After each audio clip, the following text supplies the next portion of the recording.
Je cherche refuge auprès d'Allah contre Satan le banni. Au nom d'Allah, le tout miséricordieux, le très miséricordieux. Wassalamu alaikum wa rahmatullahi wa barakatuh. Mes frères et sœurs, j'espère que vous allez bien, Inch'Allah ta'ala. Donc, comme l'indique le titre de la vidéo, là, entre parenthèses, les prophétesses du Coran. Oui, oui. Donc, bien entendu, on nous a jamais dit ça, puisque ils sont... voilà, ce sont des misogynes, mais ils se le cachent. Donc, c'est-à-dire que... eux, ils disent qu'il n'y a que des prophètes hommes, comme soi-disant certains versets diraient dans le Coran, mais ce n'est pas ça. On va bien étudier les mots, etc. Vous inquiétez pas. On va aussi, au fur et à mesure, vous allez voir où je veux en venir. Je vais vous dire qui est bien officiellement une prophétesse. Ça, on en est certain, puisque c'est écrit dans la Bible, premièrement, avec le mot prophétesse. Et coraniquement, cette femme est mentionnée. Mais donc, du coup, elle est sous-entendue. Et si vous ne faites pas votre recherche biblique, vous ne pouvez pas savoir son statut. Donc, on pourrait aussi parler de Mariem, etc., etc. D'accord. C'est pour ça que j'ai mis les entre parenthèses, car je n'ai pas réellement un avis définitif là-dessus, mais c'est plus principalement pour vous faire méditer et vous faire partager ce qu'Allah m'a montré, vous voyez. Donc, on peut discuter du statut de Mariem, etc. Et on va voir que même dans certains articles, on va voir qu'il y a des, entre guillemets, savants, même sunnites ou chiites, je ne sais pas vraiment de quel groupement ils sont, qui ont aussi dit qu'il y avait des prophétesses, entre guillemets, dans l'islam. Parce que, bref, ça ne veut rien dire, ça. Mais le fait est que, voilà, ils rejettent que les femmes ont pu recevoir la prophétie, ce qui est n'importe quoi. Donc, bref. Donc, justement, ça va dans le sens de leur misogynie sans cesse, qui vient principalement des hadiths, de la sunna, la prétendue qu'on attribue à Mohammed, cette supercherie, ces torchons, qui fait que ils sont sans cesse dans la contradiction et la schizophrénie. Exemple, le paradis est sous les pieds de nos mères. Donc, tu as l'impression carrément que si voilà, tu prends ta mère pour pour idole, voilà, ou tu iras au paradis. Ce qui est n'importe quoi. Là, il dit de bien traiter les pères et les mères. Pour le coup, c'est du n'importe quoi. Bref. Ainsi que, par exemple, ils disent aussi, dans le sens inverse de ça, c'est-à-dire une espèce d'idolâtrie bizarre avec sa mère, ils disent que si ta femme, par exemple, passe devant toi pendant que tu es en train de prier, ta prière, elle est invalide, etc., etc. Il n'y a pas de mauvais augure, hormis, de mémoire, le cheval, la femme, etc. Donc, carrément, elle est mauvais augure, etc. Donc voilà, donc, vous voyez bien dans quel pétrin ils ont mis les gens, qui font que, voilà, sans cesse ça rabaisse la femme, etc., etc. Donc je leur pose la question, n'avez-vous pas une mère, justement? N'avez-vous pas une femme, des sœurs, voire des filles, des tantes, des cousines, etc. Donc c'est du grand n'importe quoi, va falloir arrêter ces conneries. Donc au passage, j'en place une pour les musulmanes qui ont un espèce de penchant pour le féminisme. Ça aussi, c'est du n'importe quoi. Donc, je voulais aussi vous le dire, ça, les sœurs. Donc, voilà. Dieu dit dans la Genèse, il n'est pas bon que l'homme soit seul, je vais lui créer une compagne, vous voyez. Donc, on est complémentaires. Il dit aussi dans la Genèse, l'homme se détachera de ses pères et mères, se séparera de ses pères et mères, s'attachera à sa femme, et ils ne feront qu'une seule chair. Vous voyez, c'est magnifique en plus. Donc, bon... Il y a aussi dans le Coran, vous êtes un vêtement pour elles, elles sont un vêtement pour vous, etc., etc. Il a mis de la bonté entre nous, etc., etc. Donc bon, va falloir arrêter ces divisions bidons qui viennent de qui? Bah, du diable. Il a toujours essayé de nous diviser depuis Adam et Ève, nos parents. Donc va falloir arrêter ces conneries. Donc je pense qu'après cette introduction, ça doit faire quand même au moins 5 minutes, ouais, ça fait 4 minutes. Donc voilà. Donc on va commencer coraniquement avec un verset qui pourrait me contredire, mais ce n'est pas le cas en fait quand on va étudier les mots. Donc, Bismillah, le 21-7, il y en a d'autres qui vont dans le même sens. Hein. Nous n'avons envoyé avant toi que des hommes à qui nous faisions des révélations. Demandez donc aux érudits du livre si vous ne savez pas. Donc, ce qui est intéressant dans ce verset, c'est qu'il y a écrit, ok, il y a écrit des hommes. D'accord, on va étudier. Mais il y a écrit après, demandez donc aux érudits du livre si vous ne savez pas. Donc là, eux, quand ils entendent le livre, ils disent c'est le Coran. Non, le livre, c'est l'écriture tout entière. Bible et Coran. Donc justement, si on demande aux érudits du livre, ils vont vous dire qu'il y avait des prophétesses dans la Bible. Donc bref. Donc là, c'est le mot des hommes, c'est rijalan. Ok, on clique dessus. On va voir qu'il peut vouloir dire des hommes au sens masculin. On est d'accord. Mais dans l'autre verset, pas du tout. Donc, il y a exactement 1, 2, 3, 4, 5, 6, 7. 1, 2, 3, 4, 5, 6, 7, 8 occurrences. Ok. Donc le 4-1, on va voir que c'est homme, homme, masculin. Ô vous les gens, craignez votre Seigneur qui vous a créé d'un seul être et a créé de celui-ci son épouse et qui de ces deux-là a disséminé beaucoup d'hommes et de femmes. Donc là ça colle. Rijalan, c'est le mot homme masculin. Au passage, ça ressemble particulièrement au verset que je vous ai dit. Il n'est pas bon que l'homme soit seul, je vais lui créer une compagne, vous voyez. Votre Seigneur qui vous a créé d'un seul être, à la base, et a créé de celui-ci son épouse. Voilà. Donc ça va dans le même sens. N'en déplaise à ceux qui rejettent la Bible. Donc, le 476, non. Donc le 748, ultra intéressant aussi. Et les compagnons d'Al-Araf, donc ça, ce n'est jamais traduit, ce n'est pas un hasard. Dans certains Corans, voire même en Coran en anglais, c'est The Purgatory. Bon, j'ai une mauvaise prononciation en anglais. Donc le purgatoire, qui est soi-disant une pensée uniquement chrétienne. Bref, c'est encore un autre sujet, mais je voulais vous le dire. Et les compagnons d'Al-Araf appelèrent les gens, qu'ils reconnurent à leurs traits, et dirent « Votre multitude ne vous a servi en rien, ni votre orgueil. » Donc là, le mot « les gens », c'est le mot « rijalen ». Vous voyez la nuance. Ce n'est pas les hommes masculins. Ou alors, ça serait beaucoup plus l'homme avec un grand H. Donc l'humanité, l'humain. Vous voyez. Et les compagnons d'Al-Araf appelèrent les gens qu'ils reconnurent à leurs traits.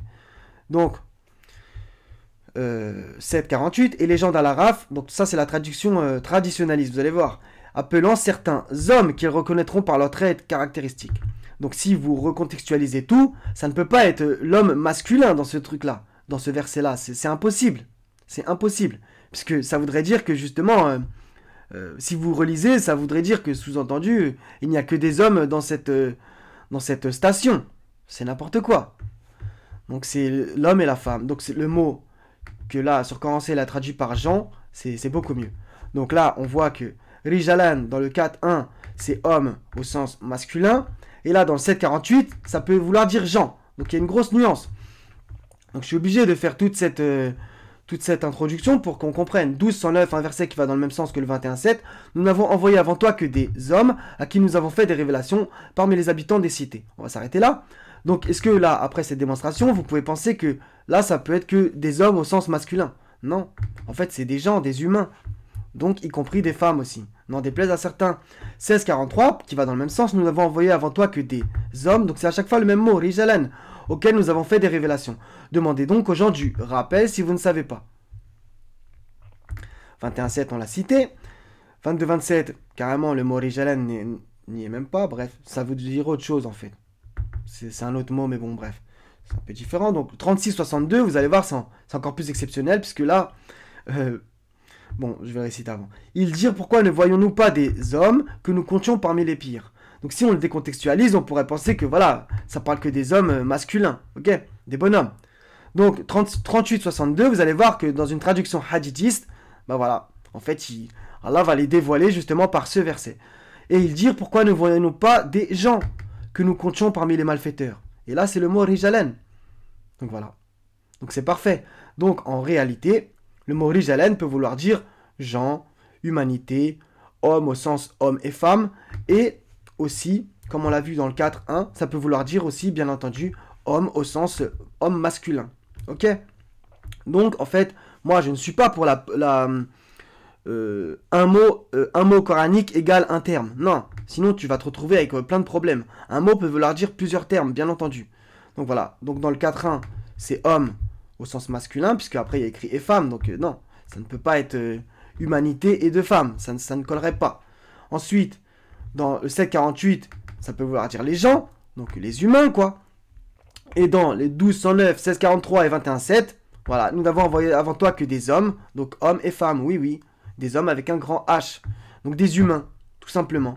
Et pareil, dans le 38-62, pourquoi ne voyons-nous pas des gens que nous comptions parmi les pires? Donc voilà. Donc coraniquement, c'est parfait. Donc là, j'ai posé ces bases donc pour vous montrer que déjà, on nous a menti sur le 21-7 et tous ces autres versets qui vont dans ce sens-là. Donc je le récite en arabe, c'est « Wakalu ma'alana la naran rijalan ». Ok? Donc ça aussi, ça serait injuste si on relie un peu. C'est à propos du feu, comme par hasard, encore une fois. Donc, telles sont en vérité les querelles des gens du feu, un peu plus bas, etc. Donc, Ça ne peut pas être... il ne peut pas y avoir que des hommes dans le feu. Vous voyez, ça aussi, ça serait injuste. Et Dieu n'est pas injuste, il est juste, le juste par excellence. Et donc, du coup, ça me fait rappeler au passage le hadith qu'ils vendent souvent, que, soi-disant, Mohammed a dit, mais bon, bref, il n'a jamais dit, que il a vu l'enfer, en gros, et que il a vu que la majorité des habitants de l'enfer sont des femmes. Donc ça aussi, c'est encore une injustice que j'ai déjà dénoncée. Donc ça ne peut ni être majoritairement des hommes ou majoritairement des femmes. C'est Allah qui connaît le pourcentage, qu'on se comprenne. Mais en fait, ça serait des gens, vous voyez. Donc je ne sais pas si je suis clair. Alhamdoulilah. Donc, on va un peu prolonger l'étude. Donc 20, 40, enfin 38 à 40. Ça va être les trois versets parfaits. Lorsque nous révélâmes à ta mère ce qui fut révélé. Donc la mère de Moïse. Donc là, déjà, ça serait une contradiction si on disait que il n'y a que les hommes au sens masculin qui ont eu des révélations. Lorsque nous révélâmes à ta mère ce qui fut révélé. Donc on va le lire en arabe. Is awhayna ila ummika ma yuha. Ok.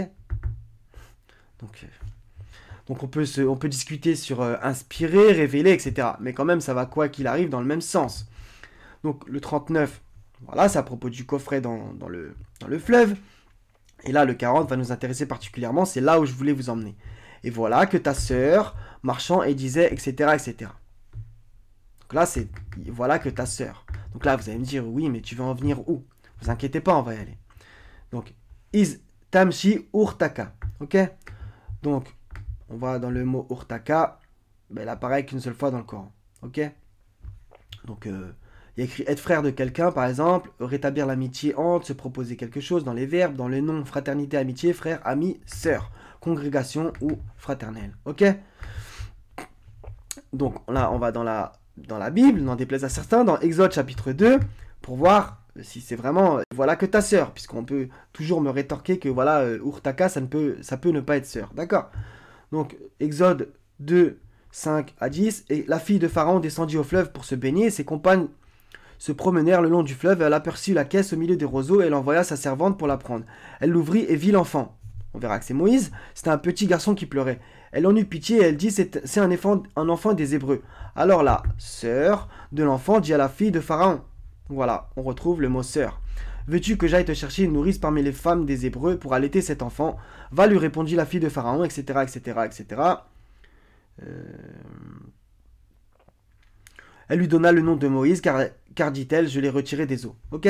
Donc Exode, chapitre 2, versets 5 à 10, c'est très intéressant, on a la même histoire que dans le Coran, n'en déplaise à certains. Voilà. Donc, retenez bien ça, et voilà que ta sœur, là aussi dans Exode, on va y aller après, ne vous inquiétez pas.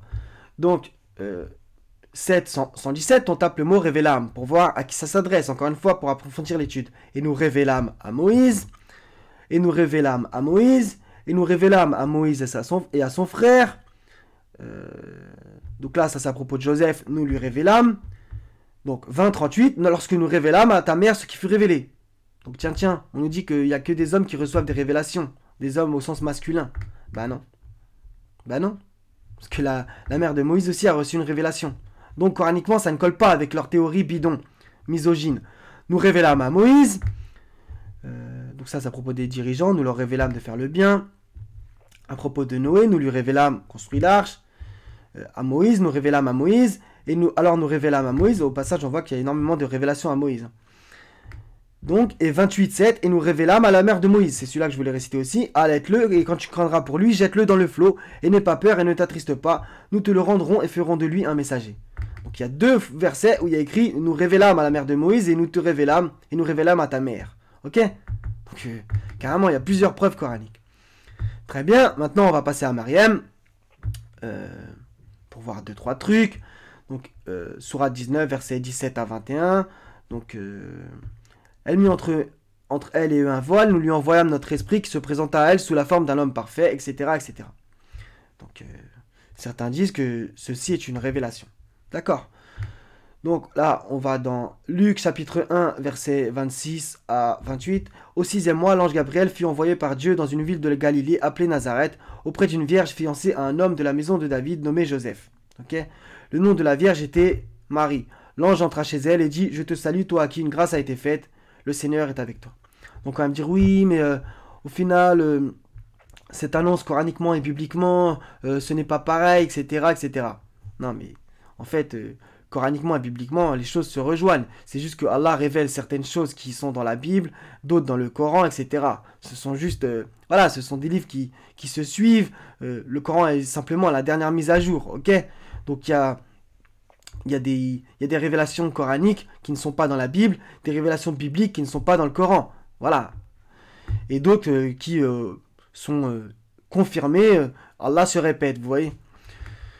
Donc, puis on n'a pas décidé l'ordre d'Allah. Donc là, on va revenir au 20-40. Et voilà que ta sœur, c'est à celui-là que je voulais venir. J'aurais pu faire cette vidéo simplement avec ce verset. Mais je suis un peu obligé de m'expliquer. Déjà que ça va sûrement pas plaire, mais ça, en vrai, j'en ai rien à faire. Donc, Exode, chapitre 15, verset 20. Marie, la prophétesse, sœur d'Aaron. Donc, là, il y a écrit Marie, Myriam. La prophétesse, vous allez voir, Nebia. Tiens, ça ressemble parfaitement au mot arabe. Sœur d'Aaron. Donc, on fait comment, là? Donc, bibliquement, Marie, sœur d'Aaron, donc qui dit sœur d'Aaron est sœur de Moïse. C'est une évidence. Bibliquement, elle est Nebia. Elle est prophétesse. Donc, coraniquement, Allah, et voilà que ta sœur, Allah en fait cite une prophétesse. Oui, il ne dit pas et voilà que ta sœur la prophétesse, qu'on se comprenne. Mais si on revient à la Bible, on comprend que c'est une prophétesse. Donc, résumé, il y a une prophétesse dans le Coran. Même si c'est dit de manière très subtile. Mais c'est justement pour que les gens fassent leurs recherches, je pense. Enfin, une des raisons. Allah c'est mieux, bien entendu. Donc voilà, il y a bien officiellement une prophétesse dans le Coran, même si elle n'est pas citée en tant que « et voilà que ta sœur la prophétesse », qu'on se comprenne. Mais bibliquement, en y revenant, on apprend que c'est une prophétesse. Ok? Donc voilà ce qu'on nous a caché. Donc il y a bien une prophétesse dans le Coran. Donc on va au mot « Nebiya ». Je ne sais pas vraiment comment ça se prononce en hébreu, qu'on se comprenne. Prophétesse, femme prophète, etc. Donc bon, il y a écrit ancienne forme pourvue d'un don de chant, Marie, forme plus tardive consultée pour sa parole, Hulda, fausse prophétesse, Noadia, épouse d'Ésaïe le prophète. Ok? Donc le mot apparaît 6 fois, donc Marie la prophétesse, juge 4-4, dans ce temps-là, Déborah prophétesse, tiens, une deuxième prophétesse, on nous en parle jamais, etc., etc., il y en a... Donc à vrai dire, je connais pas vraiment les versets... cité, donc j'ai pas envie de dire des conneries, parce que justement il y a écrit Noadia la prophétesse, et je ne sais pas si c'est eux qui considèrent que c'est une fausse prophétesse, ou le texte le dit réellement. Je n'ai jamais lu Néhémie pour vous dire la vérité. Donc voilà, donc Déborah prophétesse, Marie prophétesse, c'est sûr et certain bibliquement. Donc là on est sur un site juif je pense, donc eux ils affirment que, mais en fait vu qu'ils mélangent Talmud, etc., etc., eux ils disent qu'il y a 7 prophétesses de mémoire, donc Sarah, donc la femme d'Abraham, Myriam, donc la sœur de Moïse, pour eux ils n'ont aucun problème à dire qu'une femme est prophétesse, vous voyez. Donc, bon. Déborah, comme on l'a eu, donc ça c'est confirmé, il n'y a aucun problème. Hannah, Abigail, Hulda, donc voilà, donc on vient de le lire.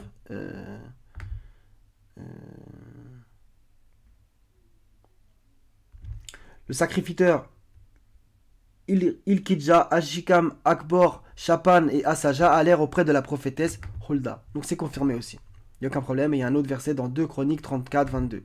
Ok. Donc Hulda, donc j'y vois aucun problème, même si bon, ils rajoutent un peu de leur truc. Esther, qu'on va voir qu'elle a un bouquin quand même dans la Bible. Et je pense qu'ils doivent parler de Ruth aussi, je sais pas. Non, ils parlent d'Esther, Hulda, Abigail, Anna, Déborah, Myriam, Sarah. Donc je vous mettrai bien entendu les liens en description. Donc lisez le livre de Ruth, c'est 4 chapitres. Esther, très intéressant aussi. Donc il y a 2 livres qui pourraient vous intéresser, les sœurs. Voilà, donc là on est sur un site d'une femme, Asma Lamrabet. Donc peu importe ce que vous pensez de cette femme, elle peut avoir raison comme n'importe qui, même n'importe qui peut avoir raison sur certaines choses. Si l'ennemi d'Allah vous dit le ciel est bleu quand il fait beau, vous n'allez pas me dire non. Donc, le savant Al-Ash'ari, quant à lui, affirme qu'il y a en tout 6 femmes qui ont reçu la prophétie. Ok? Donc, je ne suis pas le seul à dire ça. Ève, Sarah, Moussa. Donc voilà, il dit bien la mère de Moïse. C'est pour ça que j'ai mis là, entre parenthèses, les prophétesses, avec un S aussi entre parenthèses. Parce que justement, je laisse la porte ouverte, vous voyez. Parce que voilà, on a vu que la mère de Moïse a reçu des révélations. Donc quand même, ce n'est pas rien. Mais par contre, bibliquement, il n'y a pas écrit qu'elle est prophétesse dans le texte. C'est pour ça que je suis un peu littéraliste sur le coup. Alors que, à l'inverse de Myriam, par exemple. Et Myriam est citée dans le Coran. Donc Myriam, pour moi, c'est une prophétesse et coraniquement aussi. Voilà. Donc Moussa, Hagar, Assia et Mariam. Ok? Donc Assia, c'est le nom qu'ils ont donné à la femme de Pharaon. Son argumentaire tourne autour du fait que toutes ces femmes ont reçu la révélation, soit directement, soit par l'intermédiaire d'un ange, et le Coran le confirme de différentes façons. Je peux être d'accord avec ce qu'il dit. Hein. D'autres ont aussi affirmé la prophétie des femmes comme Ibn Hajar, qui rapporte les mêmes preuves que celles mentionnées par Ibn Hazm. Tahir ben Ashur, quant à lui, répond à l'assertion de la prophétie. On va voir qu'il dit pareil, alhamdoulilah, uniquement réservé aux hommes du fait du verset qui mentionne Ar-Rijal par un argumentaire différent de celui d'Ibn Hazm. Ben Ashur conteste le fait que le terme Ar-Rijal soit compris comme homme ou genre masculin. C'est exactement ce que je prêche, alhamdoulilah. Donc cet article, je suis tombé juste après ma recherche. Donc, voilà. Il affirme que ce terme est représentatif du genre humain, insan. C'est ce que je dis aussi, voilà. Il est de ceux qui défendent la prophétie de Mariam et qui affirment que les femmes peuvent être prophètes, nabi, et non messagers, rasoul. Ça, c'est son avis. Donc par contre, il affirme que ce terme est représentatif du genre humain, insan. On l'a vu, pas forcément. En fait, ça a plusieurs sens. Comme on l'a vu dans le 4.1, où c'est bien entendu homme masculin. Ça ne peut pas être l'humanité. Ok? Par contre, dans les autres versets, le 21.7, etc., c'est humain, homme, gens, etc. Mais ça ne leur plaît pas que, avec leur misogynie sans cesse, que des femmes aient été prophétesses. Donc 22 minutes, alhamdoulilah. Donc je pense que c'était tout mes frères et sœurs. Donc je peux comprendre que certains ne soient pas d'accord avec moi. Mais il faudra m'apporter vos preuves coraniques, voire même bibliques. Donc bon, je pense que c'était tout. Et ne me rapportez pas de hadith pour ceux qui tomberaient là-dessus. Je crois pas à vos fables. Donc voilà mes frères et sœurs, je pense que j'ai rien d'autre à rajouter. Donc soyez bénis, je vous aime pour la face d'Allah Azzawajal, wa salamun ala al-mursalin, wa alhamdulillahi rabbil alamin, la ilaha illa huwa al-azizul hakim, wa salamu alaikum, wa rahmatullahi wa barakatuh mes frères et sœurs, à la prochaine, Inch'Allah ta'ala.